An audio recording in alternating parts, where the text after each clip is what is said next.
Hi. Good evening. It's Kitchen Table Immunology. We need some snazzy jingle.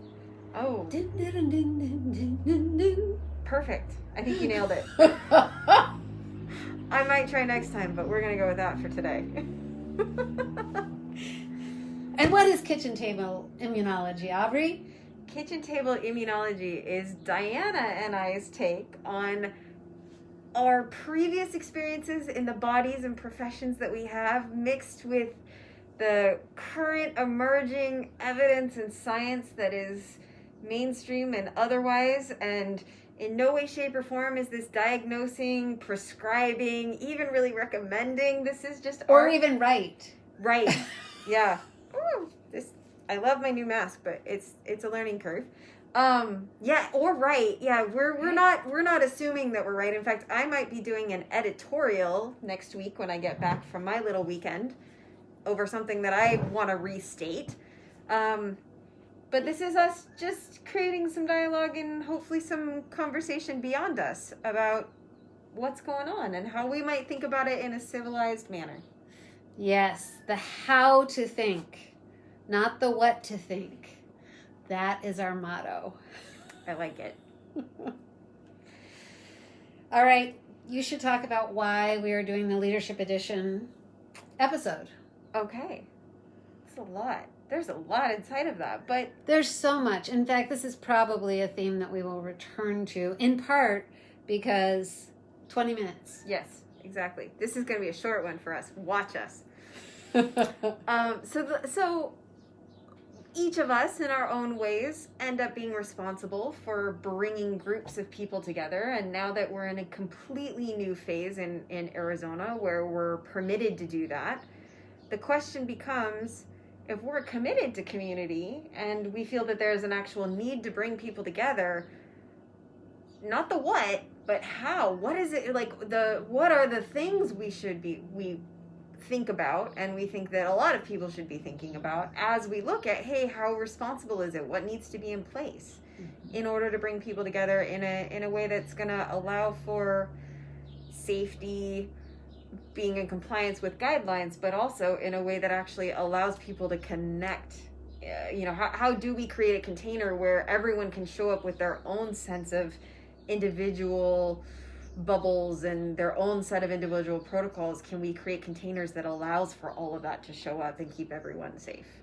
And there's lots of stuff out there on the design of that. Mm-hmm. What does the architecture of that look like? What are the component parts? What are the principles? And then how do you apply those principles and implement them in real time?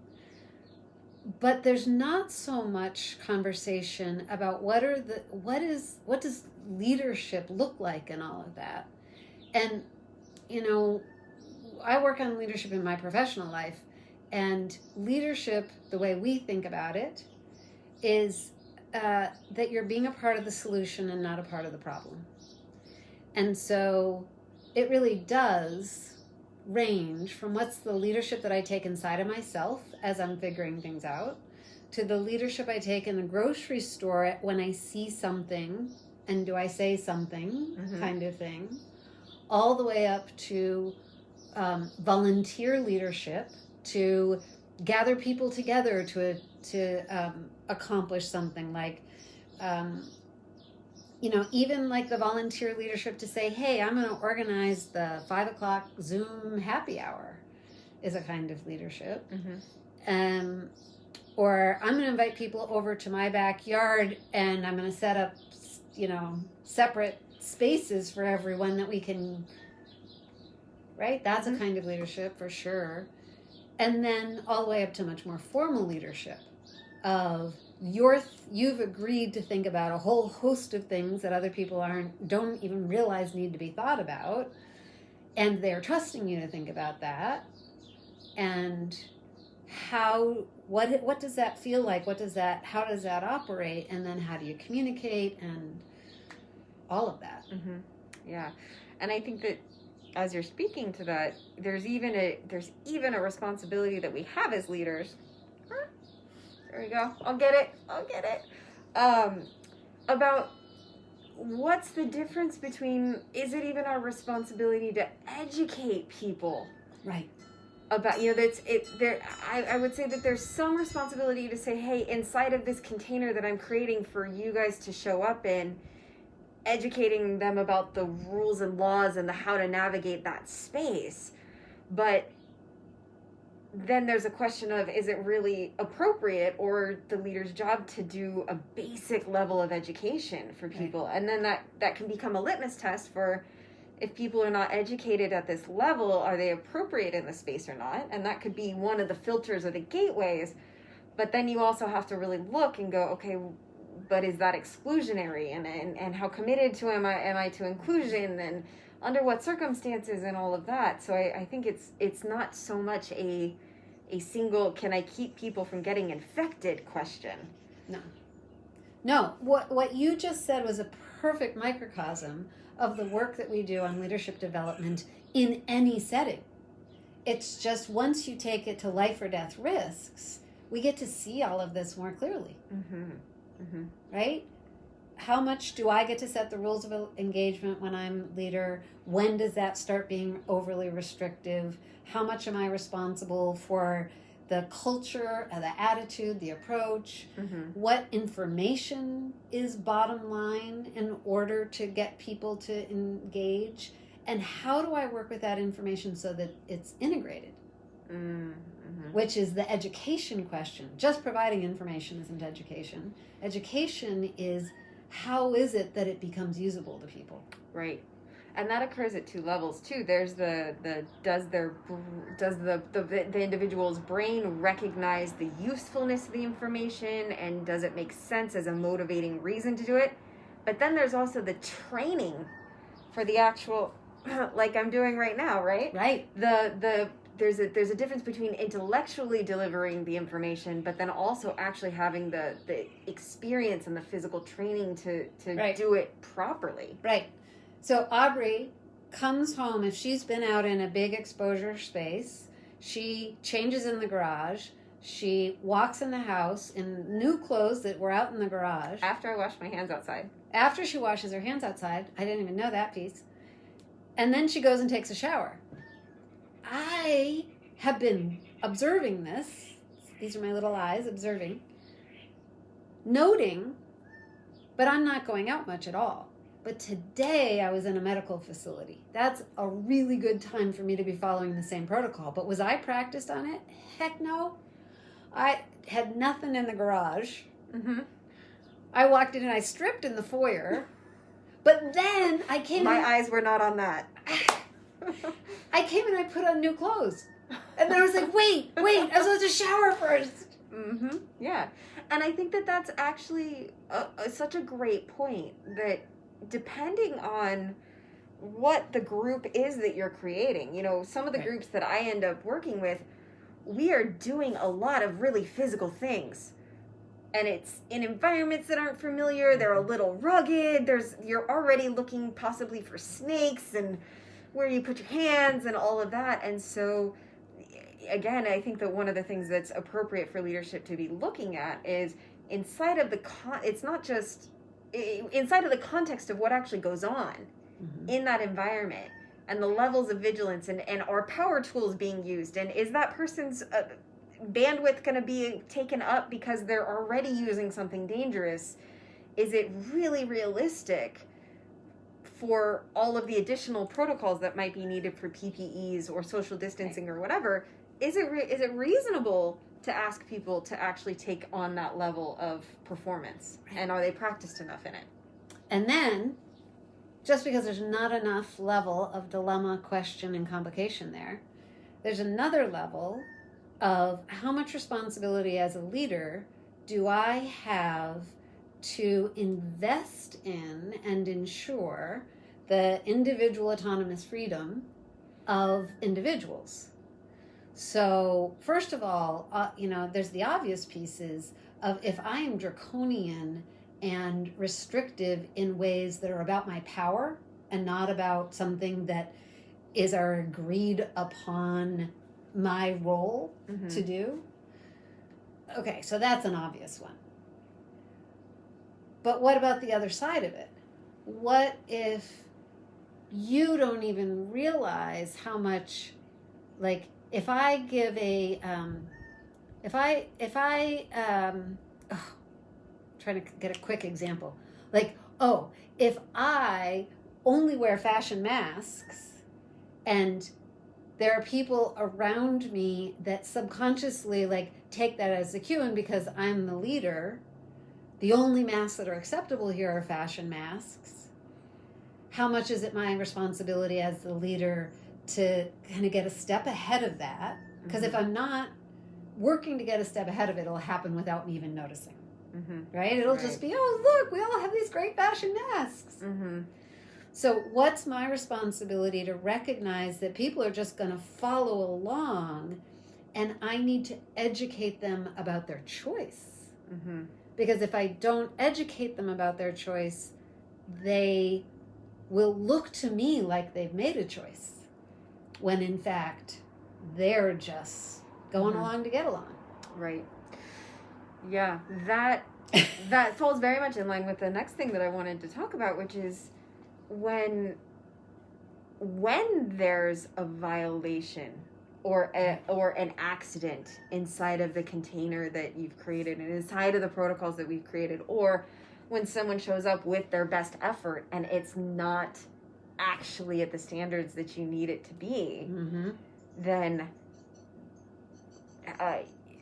I don't even think that we need to have a discussion about how to handle it, what's the right way to handle it, but knowing that, hey, these things are going to occur. You know, we may have someone who has major allergies and is sneezing everywhere, and we don't know if they're infected or not. But how are we going to deal with that? Because it's human nature for these things to happen, and how do we plan and allow for that? Right. And still allow the objective to be achieved and all of that.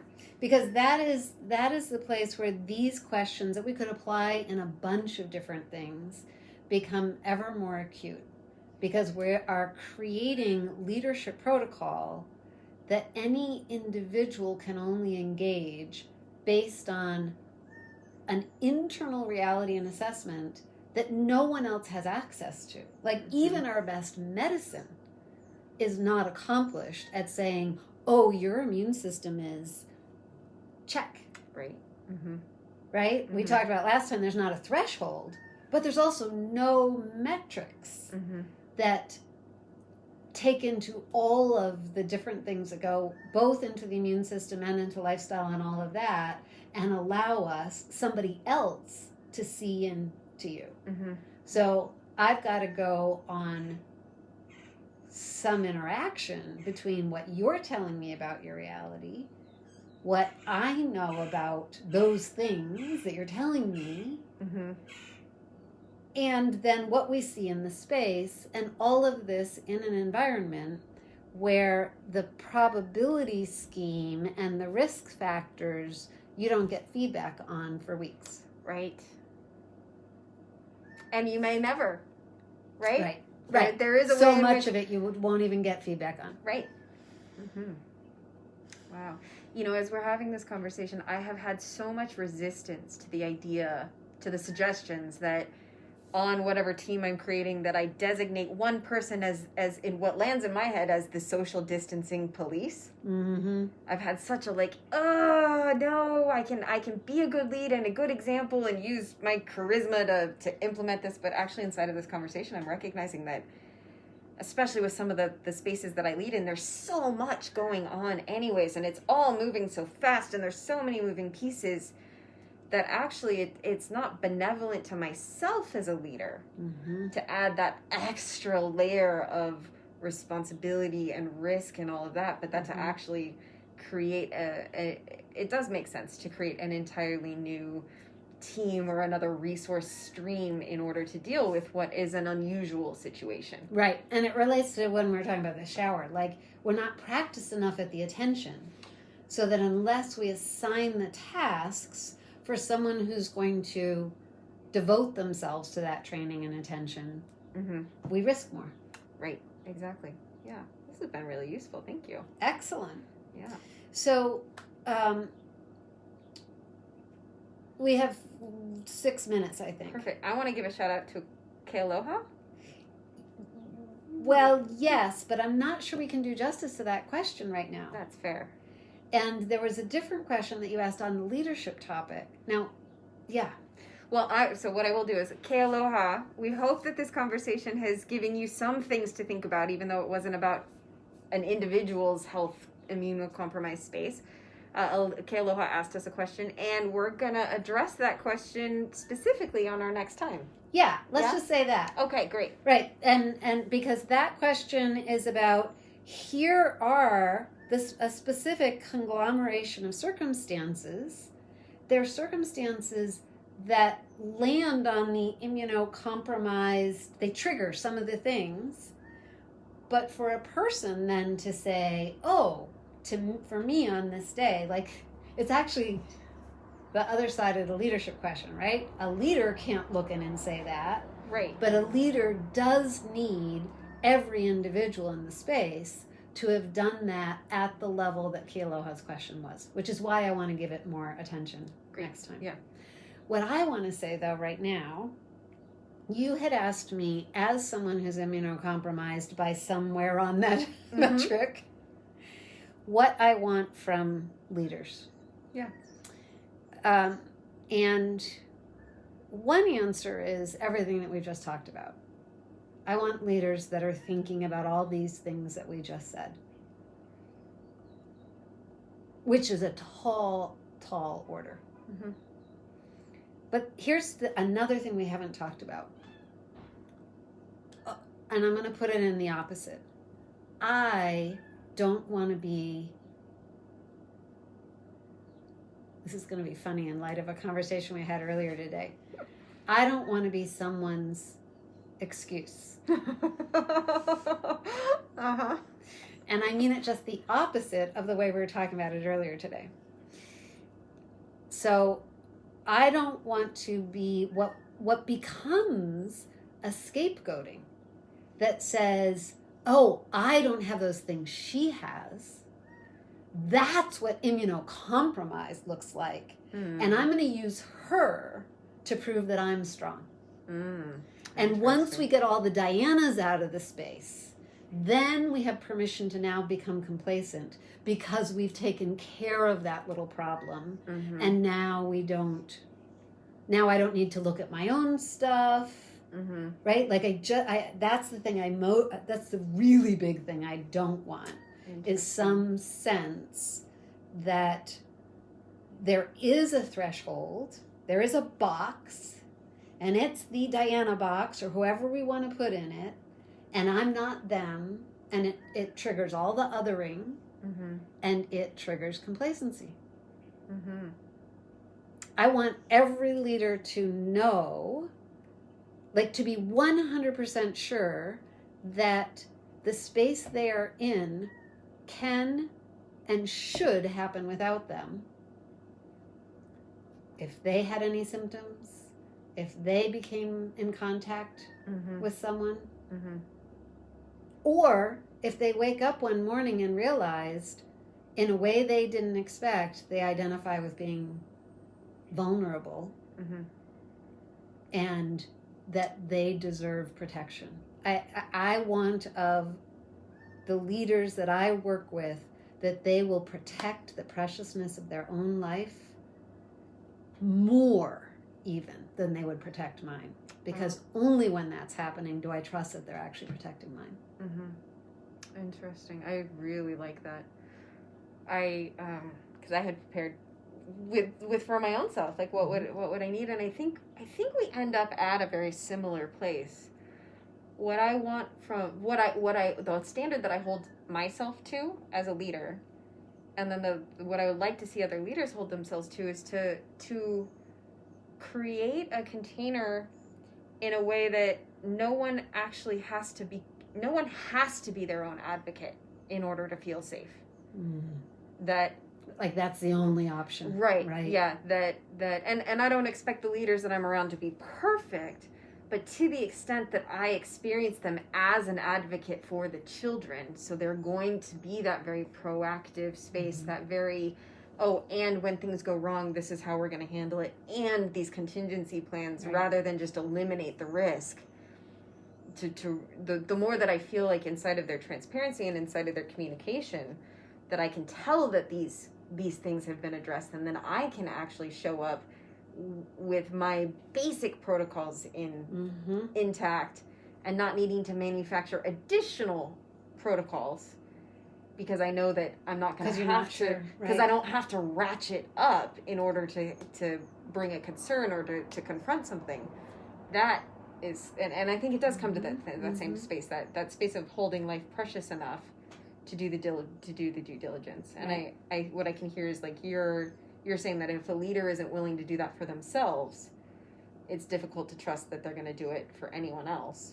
Yeah. And the othering risk that's involved there. And then, so I want to end with our last minute on this question. Okay. Given everything that we've just said, what do you need to be a better leader in this space?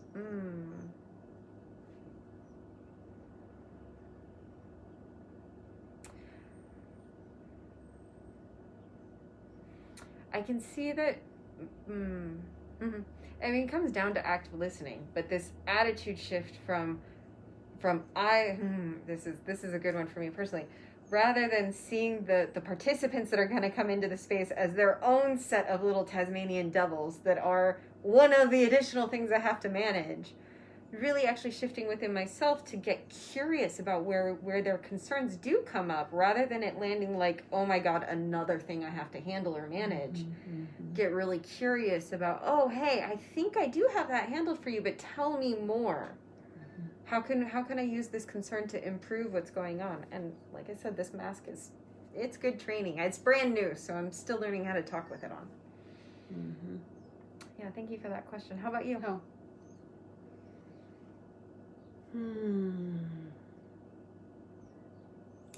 The only thing that comes to me right now is that I need to slow down.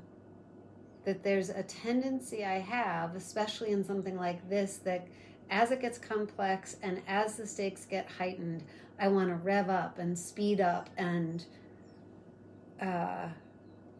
jump on things, and that my leadership is going to be made stronger by slowing down enough to be as expansive as we've just described.